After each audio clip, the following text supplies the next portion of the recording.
Well, the all-new third generation model of the Toyota Tundra is finally here, and it is long overdue. The second generation model that it replaces was introduced for the 2007 model year. It did see a minor refresh in 2014, but beyond that, over the course of its 15-year lifespan, there were very few changes made to that truck.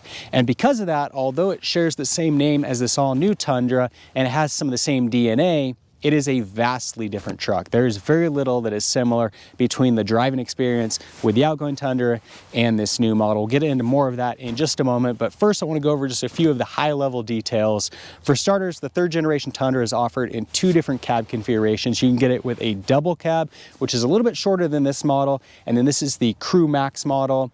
And then we've got three different bed configurations. On the Crew Max, you can get it with this 5-foot 7-inch bed, or you can get it with a longer 6.5-foot bed. And then on the double cab model, it comes standard with a 6.5-foot bed, or you can get an 8-foot 1-inch bed.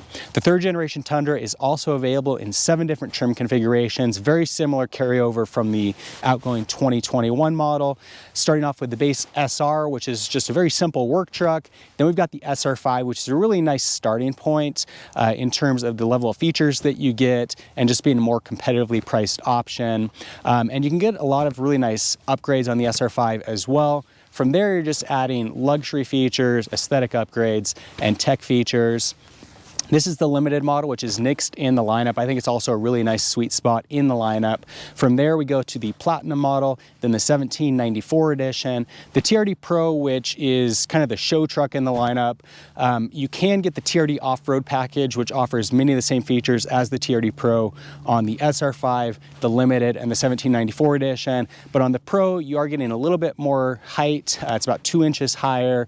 It's got some nice aesthetic upgrades, additional sway bar, and it also comes standard with the hybrid powertrain, but just a lot of aesthetic features as well. And then the top end model in the lineup is all new for the third generation. That's the Capstone model, and it's basically just the top end luxury truck. So we'll start with a walk around of the truck, and certainly the styling on the third generation Tundra is been very polarizing within the Toyota community. I think that most of us thought that the third generation Tundra would be an evolution in design from the outgoing second generation model. Even though it was 15 years old, it was still a very popular design, very unique within the full-size truck segment. And I think it's going to look good for many years to come. But instead, Toyota decided to do something a lot more dramatic, and it'll be interesting to see how that all plays out long term. I wasn't particularly crazy about this design when they first released photos of it, but it didn't take long for me to really start to like it, for it to really grow on me. And I think that's going to be true for a lot of people. The more that we see these out on the road, the more that you see various configurations, aftermarket upgrades, I think that people are going to really start to like this all-new model. Certainly one of the things that's most dramatic about it and most polarizing is the front end. It's got a very large grille. I do think that they could have toned that down a little bit, but there's a lot of other new vehicles out there that have really large grilles as well. So it's kind of the direction that modern cars are going, with the exception of electric cars that don't have grilles. There's also a number of other dramatic cues on the truck. On the hood, some pretty significant bulges. The fenders, front and rear, are also very dramatic. And one of the things that I really like about that is that I think this truck has a lot of potential when it comes to aftermarket upgrades. I think that the third generation Tundra with lift kits and larger tires is going to look really good. I think it actually has more potential from that standpoint than the outgoing second generation model. I do think that the second generation model looks better stock from the factory though. I feel like on this third generation model with the factory wheels and tires and suspension, they've got almost a little bit of kind of a lowrider effect going on, especially when you get into the long bed configuration. So not crazy about that in stock form, but I do think that there's a lot of potential when it comes to those aftermarket upgrades. So again, my Tundra is the limited model, so it's got a few aesthetic differences when compared with other models in the lineup. One thing that is unique about the limited is surrounding the grille, we've got this plastic piece right here, which has kind of a brushed aluminum look to it. On your SR5 models, that's going to be chrome, so I think the brushed aluminum looks a lot better, but on some other models, you can get that body painted, and I think that's the best looking option. This truck also has the TRD off-road package, which gives us a number of mechanical upgrades, but also gives us some aesthetic enhancements. This has the TRD specific grille, which is black. back, and then it's got the TRD lettering embossed over here as well. Below the Toyota emblem, we've got a camera, which gives us a front view, and it's also integrated with the panoramic view monitoring system. I'll get into that more when we get inside the vehicle. We've also got a radar right here, which is part of the Toyota Safety Sense system. That's going to help with your adaptive cruise control as well as your automatic braking. We've got Tundra lettering embossed here on the front bumper. We've also got some cool little lights that are integrated down below. So let's give a cool effect to the vehicle. And we've also got parking sensors integrated in the front bumper. My truck is equipped with the premium LED lighting package, and so the lights are very bright, and they've also got a really cool look to them. We've also got sequential blinkers. With the TRD off-road package, we also get additional skid plates under the vehicle that are going to help protect fragile components of the undercarriage. With the TRD off-road package, we also get unique wheels. The limited model does come with 20-inch wheels, but with the limited TRD off-road, you get 20-inch TRD wheels. They're actually a pretty cool looking design. I'm not crazy about them being 20-inch, but I do think that they look really nice. They're black with the red lettering in the center caps. And then they've got a set of Falcon Wild Peak all-terrain tires. So pretty good tire, actually. Much better performance for off-roading as well as for driving in snow and ice. Take a peek back here at the suspension. You'll see those blue dust covers. We've got a set of Bilstein off-road shocks on this truck, so the damping is specific to off-road driving. With the off-road package, we also get mud flaps at the front and rear. Underneath the mirrors, you'll see that we've got a camera on either side. That again is integrated with that panoramic view monitoring system. We've got integrated blinkers on the side, and these mirrors are also heated. With the limited model, we do get some chrome accents. So we've got this piece along the bottom coming up the back. We get the chrome covers on the door handles as well as the limited lettering here. This truck also has the smart key system, so if the key is in your pocket and you touch this little indent right here, that's going to lock your doors. If you open the door and just put your hand in the handle here, that's going to automatically unlock. So that's a really cool system. This truck also has the optional panoramic sunroof up top, which brings a lot of light in the cabin. It's also operational, so you can get some fresh air. And then the Tundra also has the rear window that drops down, so you can get a pretty cool effect with the sunroof open, that open, as well as your side windows. It's almost like driving a convertible. And then up here at the third brake light, you'll see you've got two cameras. One of those cameras is pointing into the bed to give us a view of the bed. And then the other one is integrated with the mirror. It's got a smart mirror giving you a electronic view of the back of the vehicle. It's actually pretty cool. We've also got LED lights up here that illuminate the bed as well as on either side of the bed. That is an optional package, and they are quite effective at lighting the bed. This also has the optional spray-in bed liner. A lot of people have kind of asked about that because it's a composite bed. My understanding is it provides a little bit more protection to the bed, but it's also got a really coarse feel to it. A lot of friction to keep things from sliding around in the bed of the vehicle. And then over here, we've also got the power inverter. On the bed sides here, we've got the TRD 4x4 off-road decal. Again, this has the premium LED lighting package, so we got the LED tail lights with a sequential blinker. We've also got integrated parking sensors back here. Again, we've got these covers that have kind of that brushed aluminum effect with the limited package. And then the reverse lights are pretty unique on the Tundra as well. Unique placement and look to them. They're kind of cool. What's also unique is that we've got lights on either side here that illuminate our license plates. So that's interesting placement. We do have a tow package with two different electrical connections. Tundra lettering embossed across the tailgate. And then on our handle, we've got an LED light that illuminates the ground, and we've also got our backup camera. Another cool feature on the new Tundra is we've got this button right here. If you push that, it drops down your tailgate. And another cool thing that you get on the limited model is the ability to do that with your key fob. So that's kind of handy. Got our tailpipe over here on the driver's side of the vehicle. And that is it. that's a look at the exterior of the limited 2022 Tundra. One thing I'm not particularly crazy about with the design that we've got here is that on our grille and our rear bumper, we've got kind of that brushed aluminum effect. Below the windows and on the door handles, we've got chrome, and then our wheels are black. I think it would have been really nice if they standardized on one of those three options rather than mixing them all together. I don't think that they blend all that well, but as I modify the vehicle, I'll probably find some ways to address that concern. Although the exterior design on the new Tundra is definitely polarizing, the interior is another story. It's pretty much been universally accepted. It's got a really nice new looking layout to it, very modern, especially on models equipped with this larger 14-inch multimedia screen. And it's available with a lot of really nice luxury and tech features that you couldn't get in the second generation model. I'm a huge fan of the new seat design as well. They're really comfortable, but they also have a really cool look to them. On this limited model, you'll see it's got a really unique design to it with perforated leather.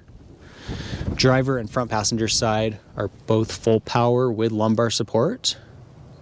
One thing I'm not real crazy about on the Tundra is the quality of materials. Although it looks really good in photos and on video, there are a lot of cheap plastics.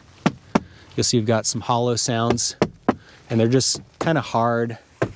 The fit and finish is pretty good, and it's possible as you get to some of those higher end trim packages, maybe the material quality improves slightly. Again, my model is equipped with the smart key and push button start. With the TRD off-road package, we've got the red TRD button. We've also got a TRD specific shifter, and down below you'll see we've also got aluminum covers on the brake and gas pedal. Pretty cool look to them. Steering wheel design is really nice on the new third generation Tundra. It's got a good feel to it with the bulges on the top here. On this model, it is leather wrapped with a perforated leather, and we've got a lot of functionality as well. We've got some of our Bluetooth functionality, audio, and then we've got our cruise control. It's got an adaptive feature, and it's also got lane keep assist. Of course, we've got our power windows, power mirrors, memory settings for 2 drivers. We've got a light here for illuminating the bed. We've got our automatic lights. It's got auto start stop to turn off the vehicle when you're idling. This button is used to change the brightness of the instrument cluster. You can also reset our odometer trip. It's got automatic braking, so you can turn that on and off. We also have a heated steering wheel, and then we've got our power inverter in the bed that can be activated using this button. You'll see on our instrument cluster on the left-hand side, we've got our tachometer, oil pressure, and temperature readout. Got an LCD screen in the middle that can be controlled using these buttons, give you a number of the vehicle settings and information. On the right-hand side, we've got our speedometer, fuel readout, and then also a battery. In the middle, this infotainment screen is enormous. It has a really cool look to it. I don't know that you really get much more functionality going from the 8-inch screen to the 14-inch screen, but it looks cool, and I like that about it. I have been a little bit disappointed with the overall functionality of the system. It does have CarPlay, so if we push right here, that'll take us to the CarPlay. So it's nice that we've got that functionality now. If we go back to Toyota, that brings us to the main screen here. So we're currently on navigation. Of course, we've got audio, we got Bluetooth, some car settings and information, and then some other general settings here.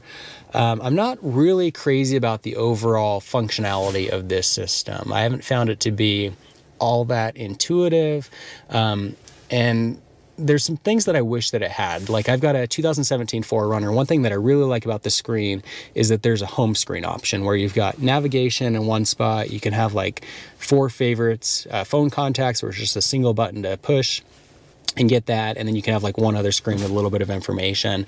There's no real home screen that I can find with this system. So either you're on CarPlay, navigation, audio, phone. I assume I'm going to get used to it over time, but I haven't been that thrilled with it so far.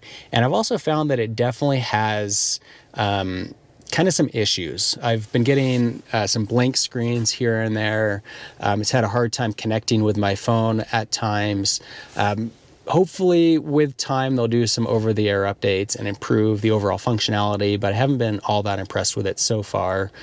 Down below, I really like this layout, a really nice simple layout to it. We've got our power button for the audio system as well as volume control. We've got dual zone climate for the driver and front passenger side. Heated seats as well as ventilated seats, again for the driver and front passenger.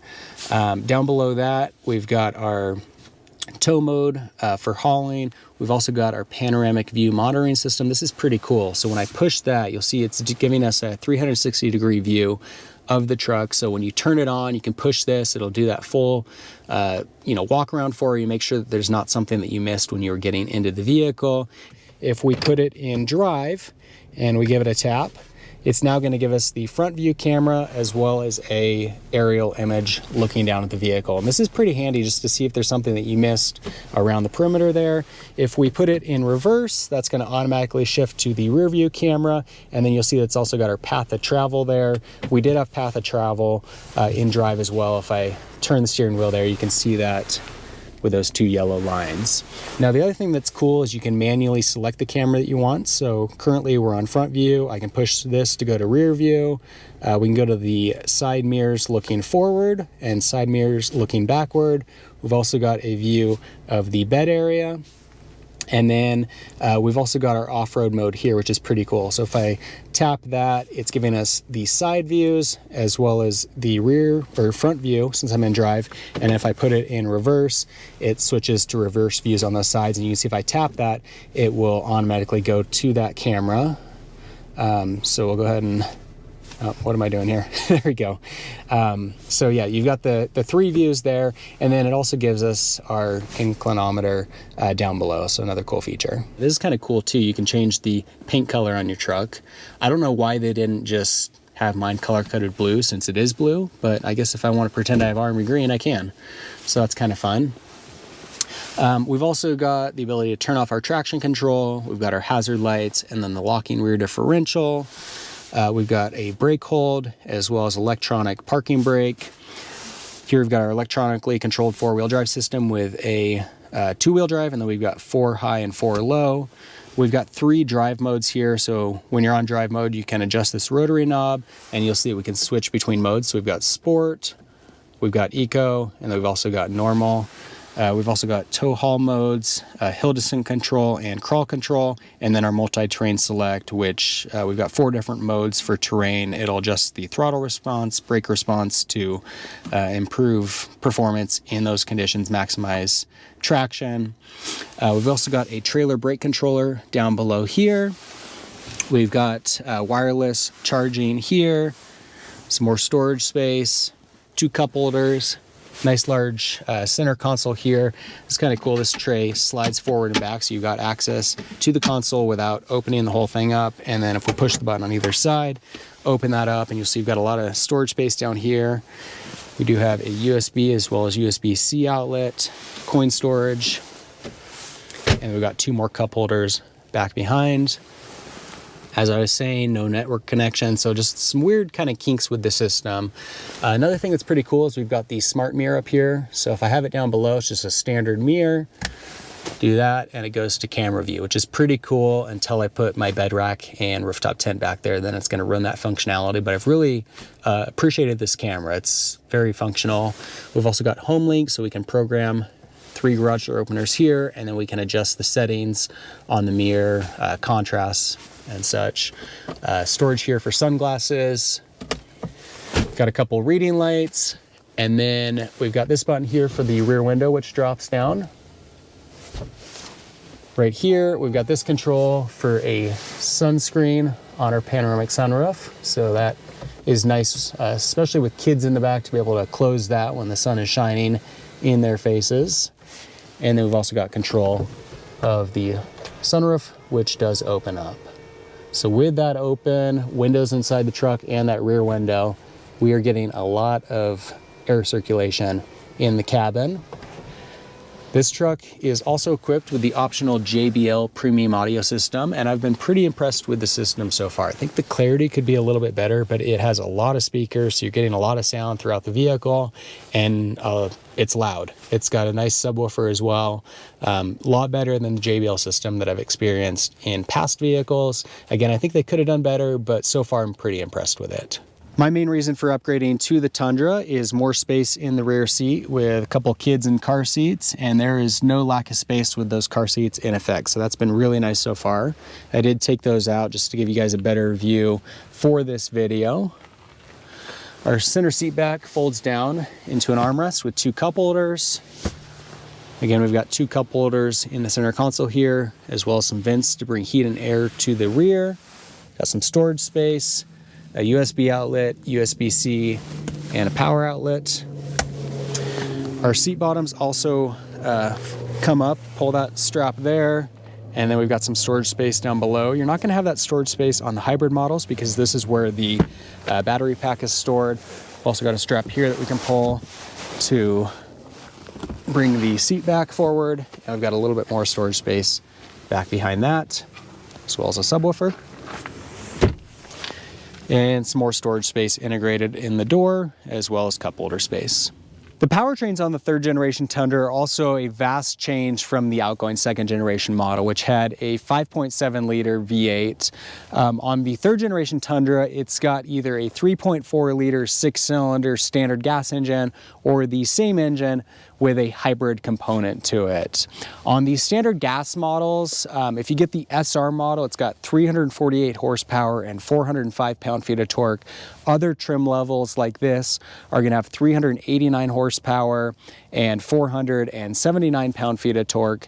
And then the hybrid model has 437 horsepower and 583 pound-feet of torque. So even on this standard gas model, it's got more horsepower and torque than the outgoing 8-cylinder, but it returns 17 miles per gallon in the city and 22 miles per gallon on the highway. So a huge improvement in fuel economy. The fuel economy numbers on the hybrid powertrain haven't been released just yet. Tow capacity is also an improvement on the all-new Tundra to a max capacity of 12,000 pounds, and payload also increases to 1,940 pounds. Before we get into the overall driving experience on the Tundra, I just want to touch base real quick on some of the off-road technology that is now available on the Tundra that we've seen on the 4Runner, the Tacoma, the FJ Cruiser, the Land Cruiser for a while now, but hasn't made its way into the Tundra until this all-new model. So with the TRD off-road package and the TRD Pro model, you get the Toyota Multi-Terrain Select system. Really cool system. It's got 4 different modes for various terrain types. Basically, the vehicle will control throttle response and braking to maximize traction for dirt, sand, rocks, and deep snow. With that system, we also get a crawl control function, which is handy for climbing steep grades on loose terrain, again, helping to maximize that traction. The flip side of that is it's also got hill descent control, which is basically like crawl control for going down a steep grade on loose terrain. The vehicle, again, will control the throttle and braking, and all you've got to focus on is steering, and it will help to maximize control of the vehicle. The system also comes with a locking rear differential, and that's probably what people are most excited about. We haven't seen that on the Tundra just yet, and that is a huge feature to be able to get stock from the factory. Now, the overall driving experience in the Tundra is very impressive. The 2nd generation Tundra was a nice drive, but it just felt like a big truck with really stiff suspension, and there's really no comparison between the two. This is just so much nicer to drive. One of the main reasons for that is that we do get multi-link coil suspension in the rear as opposed to the outgoing leaf spring suspension that we had previously in the Tundra. So it's a much more advanced system, and with that, handling is just a lot better and ride quality is a lot better. Of course, the vehicle is also a lot more comfortable inside. It's got nicer seats, it's got a lot more luxury and tech features, and just drives really nice. The 6-cylinder is not a downgrade. I know there's a lot of people that are disappointed to see the 5.7 liter V8 leave the Tundra. It was a great powertrain, tons of power. It sounded great. The gas mileage was terrible, but it was good. This 6-cylinder, We don't know if the reliability is going to be on par with the 8-cylinder, but beyond that, it is really good too. It doesn't sound as good as the 8-cylinder, particularly when you're outside the vehicle, but it still sounds pretty good when we're inside. When we get to a better spot, I'll go ahead and do an acceleration test so you guys can hear the exhaust. But it's got a lot of power and it gets a lot better gas mileage than the outgoing Tundra. Of course, the towing capacity and payload capacity are also increased. I haven't seen any official 0 to 60 times, but I can guarantee you that it's also faster 0 to 60, and I'll be doing my own test at some point in the near future. Now, I've got to say that I love all the new luxury and tech features that we get on this new Tundra as well. Heated seats are obviously nice, and we got those on the old Tundra, but the added functionality of a ventilated seat is pretty cool. And as much as I love heated seats, I know that I'm going to love the heated steering wheel that I've got now too. On those really cold days, they just heat up so much faster than the ventilation system in the vehicle, and so I'm looking forward to that for sure. The infotainment screen, like I mentioned, it looks cool. It's really kind of adds to the vibe of the cab in the vehicle. I'm not impressed with all this garbage that I'm getting, like your session has expired. I don't even want any session. I installed the Toyota app. I may just delete it so there's no connectivity between my phone and the vehicle, because it's kind of annoying, some of that stuff. The CarPlay obviously works just fine because Apple designed that, but the Toyota app, I'm not sold on it just yet. It does offer some cool functionality. I can actually look on my watch or my phone and I can see how much gas is left in the tank, what my range is. I can unlock the doors, I can lock the doors, I can even start the vehicle using my watch. So that's kind of cool, but I don't know if it's worth all these warnings and text messages that I get telling me that my doors are unlocked or my windows are open, when it's parked in the garage. So I don't know, I'm not completely sold on that just yet, but I'm sure that a lot of you guys will probably like that system more than I do. There are 3 drive modes now, so we can use this little rotary knob to switch between those. So we've got an eco mode for maximizing fuel efficiency, we've got our normal mode, and then we've also got our sport mode. We'll go ahead and put in sport here since we're coming up to a stop sign, and we'll do a little acceleration test so you can hear Powertrain. Ooh, got a little wheel spin back there. And that's 60. Wow, if I hadn't spun out, we would hit that a lot quicker. That's actually the first time that I've accelerated in sport mode. I've done normal mode hard acceleration, but that was something else. I like it. Not gonna get that, well, maybe you would get that in the 8-cylinder, and it would sound pretty good, but didn't that sound good? The 6-cylinder sounds pretty good for a 6-cylinder, I gotta say. Now, you may have heard a little bit of beeping from the vehicle. That is part of the Toyota Safety Sense system. We do have an active lane departure system, which is kind of cool. Let me veer into the oncoming lane, and you'll see it is gonna steer me back into my lane. So if I fall asleep at night, maybe it'll keep me from a head-on collision. Kind of a cool feature. Does the same thing over on this side. Oh, that side maybe just turned off.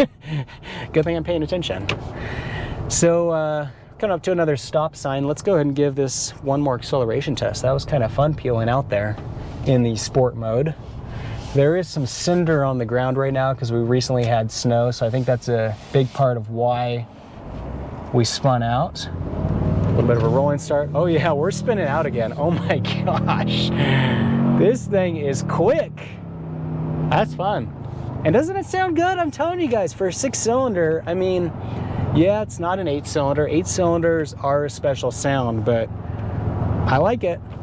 Of course, you're not gonna get great gas mileage when you're driving in that sport mode. My kids like it when I drive fast, and so I was accelerating hard for them on the way home the other night, and I was actually in normal mode, and I got like 11 miles per gallon. So if you really punch that throttle, your gas mileage isn't gonna be all that good.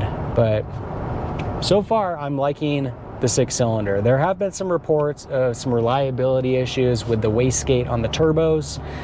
I'm only at 215 miles, so I'm not in the clear just yet, but I'm hoping, just hoping, that mine will not have any of those issues, because the last thing that I want is to send this back to the dealership while I wait for parts after waiting for 7 months since I sold my Tacoma and 2 months since I put my order down on this. So, but overall, the driving experience is really good. It's got a lot of power, it's comfortable, it's got a lot of features, nice steering feel as well, great visibility.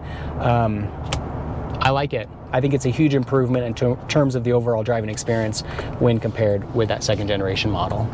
Last but not least, we've got the topic of price, which unfortunately is a sore point on the third generation Tundra because it's quite a bit more expensive than the outgoing second generation model. With all the luxury and tech and the new powertrain, they've got to pay for that, and they're gouging us for it, unfortunately. On your base SR model in rear-wheel drive, you're looking at a starting price of about $36,000. That's about a 6% price increase over the outgoing second generation model. You get into a mid-range option like this, you're looking at about $60,000. And then they haven't released full pricing information for the hybrid models, the TRD Pro, or the Capstone models. But if you get into a top-end 1794 edition model with the standard powertrain, you're looking at close to $70,000.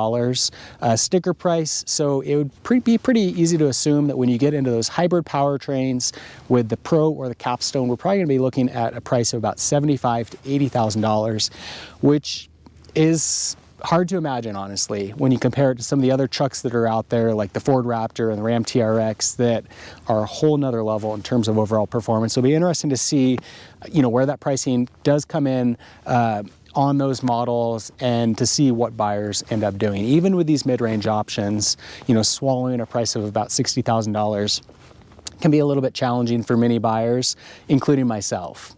Now, this is my personal truck, and so there's going to be a lot of Tundra content coming to the channel in the near future. If you want to see Tundra content, be sure to subscribe. If you have any comments or questions on the 2022 Tundra, leave those in the comment section below. And if you enjoyed today's video, make sure to give it a thumbs up. In the meantime, thanks for watching.